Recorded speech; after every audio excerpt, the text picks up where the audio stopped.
Casanova. Monsieur Kasbarian fait de la communication parce que depuis 8 ans, les macronistes savent parfaitement que c'est comme ça.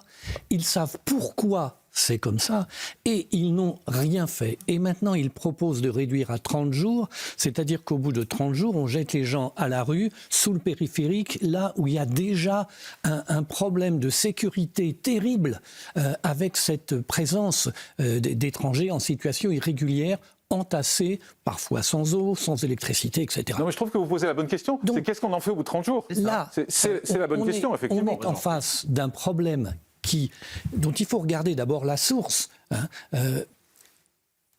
En donnant, sans avoir cotisé, des aides sociales de haut niveau, la France est un appel à tous ceux qui, dans le monde, se sentent malheureux économiquement et pensent que leur chance, c'est l'Europe.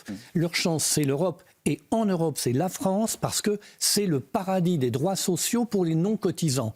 Donc, ils viennent ici avec tout leur espoir. Ce sont des malheureux qui viennent ici avec tout leur espoir, qui affrontent la mer, qui affrontent la mort aussi, parce que les passeurs, parfois les transforment en esclaves, parfois les jettent à l'eau. Et ils arrivent ici et ils trouvent ce qu'on leur a promis, les chambres d'hôtel, etc. Alors ensuite, ils se rendent compte qu'au bout de quelques temps, que ce soit au bout de 3 ans ou au bout de 3 semaines, ils sont sous le périphérique et ils ne reçoivent plus rien. Et ils gonflent la pauvreté, comme on l'a évoqué tout à l'heure. C'est-à-dire qu'il n'y a aucune solution tant que nous apparaîtrons pour des malheureux dans le monde entier, dans des zones difficiles, pas seulement des zones de guerre, dans des zones difficiles économiquement, comme la réponse qui permet d'éviter de se battre dans son pays pour trouver un travail, pour combattre la dictature ou pour n'importe quelle autre chose.